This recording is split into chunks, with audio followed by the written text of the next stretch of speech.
Hello दोस्तों, आप सभी का स्वागत है मेरे इस चैनल में। और आज हम बात करेंगे अक्षय तृतीया यानी अक्खा तीज।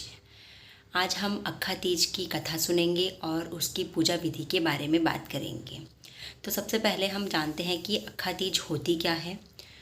तो सभी गर्भवती महिलाएं जो भी हैं इसे बहुत ध्यान से सुने और प्रेगनेंसी रिलेटेड वीडियोस देखने के लिए आप मेरे चैनल में जा सकते हैं।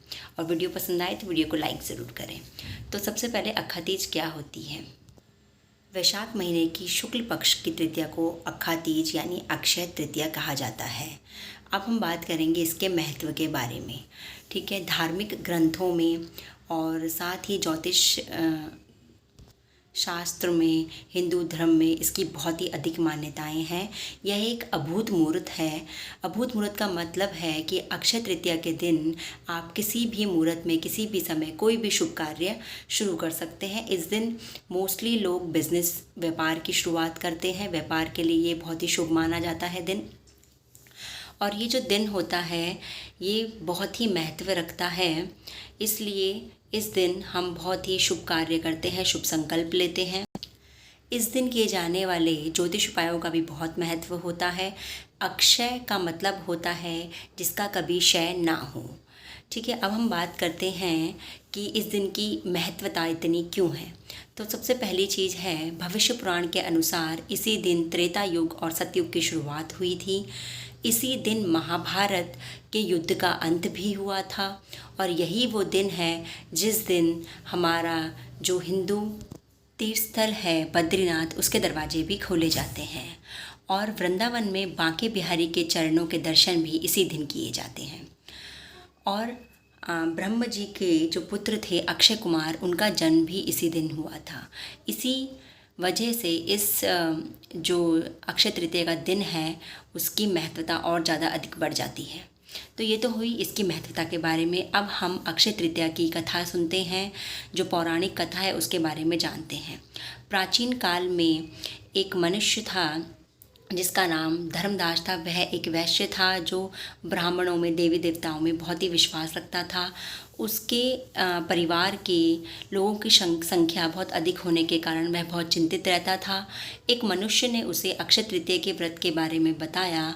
तो जब ये दिन आया तो उसने प्रातःकाल गंगा जी में स्नान करके पूरी विधि पूर्वक पूजा की और दान दक्षिणा की। दान में उसने सत्तू हो गया, गुड़ हो गया, चने की दाल, जौ वगैरह, सोना चांदी, ये सब ब्राह्मणों को दान किया। और इसके पश्चात वृद्धावस्था में बहुत ही रोगों से ग्रसित होने के बावजूद, उसकी पत्नी के बहुत मना करने के बावजूद भी वह दान दक्षिणा करता रहता था। और जब उसकी मृत्यु हुई तो मृत्यु होने के पश्चात उसने मनुष्य रूप में दोबारा जन्म लिया। और इस बार वह उषावती नामक जगह के एक प्रतापी राजा के रूप में जन्म उसने लिया। तो वह इतना प्रतापी था, वह इतना दान पुण्य करता था कि जो ऐसा माना जाता है कि जो त्रिदेव हैं, त्रिदेव भी उसके महायज्ञ में वेश बदल के ब्राह्मण के रूप में जाया करते थे। लेकिन उसे अपना इतना प्रतापी होने का, अपना धर्म का, अपने दान दक्षिणा का कोई भी बिल्कुल भी घमंड नहीं था। और ऐसा भी माना जाता है कि वही धर्मदास जिन्होंने प्रतापी राजा के रूप में जन्म लिया था, उन्होंने बाद में चंद्रगुप्त के रूप में भी जन्म लिया। तो ये हुई इस दिन की कथा। और यह विष्णु जी का मेन ये दिन माना जाता है क्योंकि इसी दिन विष्णु भगवान ने परशुराम के रूप में भी जन्म लिया था। तो अब हम बात करते हैं इस व्रत की विधि की, पूजा विधि की। तो जो भी गर्भवती महिलाएं हैं वो भी इस विधि को कर सकती हैं। और इस दिन में व्रत रखने का विधान भी होता है। सबसे पहले जो भी पुरुष हों या महिलाएं हों, सबसे पहले वे ब्रह्म मुहूर्त में उठेंगी। ब्रह्म मुहूर्त में उठने के पश्चात वह अपने दैनिक कार्यों को पूरा करेंगे। उसके पश्चात वह शुद्ध जल से स्नान करेंगे। और पूजा शुरू करने से पहले विष्णु जी की एक प्रतिमा आप अपने मंदिर में रखेंगे। उस प्रतिमा को चरणामृत से स्नान कराएंगे और स्नान करने के बाद आप उस प्रतिमा पे पुष्प की माला अर्पित करेंगे और विधि पूर्वक भगवान विष्णु की पूजा करेंगे। और भगवान विष्णु को आप जौ, सत्तू, चने की दाल, गुड़, ककड़ी इसका भोग लगाएंगे। और भगवान विष्णु को उसके पश्चात आप तुलसी का जल अर्पित करेंगे और भगवान विष्णु से प्रार्थना करेंगे उनकी आरती करने के पश्चात कि हे भगवान विष्णु, जो भी हम गर्भवती महिलाएं हैं, हमें और हमारी संतान को आप अपनी कृपा हमेशा बनाए रखिएगा।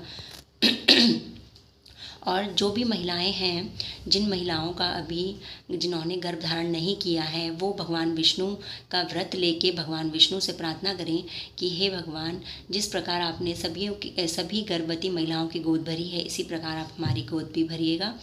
और जो गर्भवती महिलाएं इस दिन व्रत नहीं रख सकती हैं, तो वो गर्भवती महिलाएं इस पूरे दिन भगवान विष्णु का जाप करें और भगवान विष्णु से अपने संतान की सुख शांति की प्रार्थना करें। अगर ये वीडियो आपको पसंद आई हो तो वीडियो को लाइक करें, चैनल को सब्सक्राइब करें और इस वीडियो को अधिक से अधिक शेयर करें। अक्षय तृतीया 22 अप्रैल को है, तो आप अक्षय तृतीया के दिन आप सभी लोग अपने दिन को शुभ बनाने के लिए इस विधि का ज़रूर उपयोग करें और आप सभी को अक्षय तृतीया की शुभकामनाएं। धन्यवाद।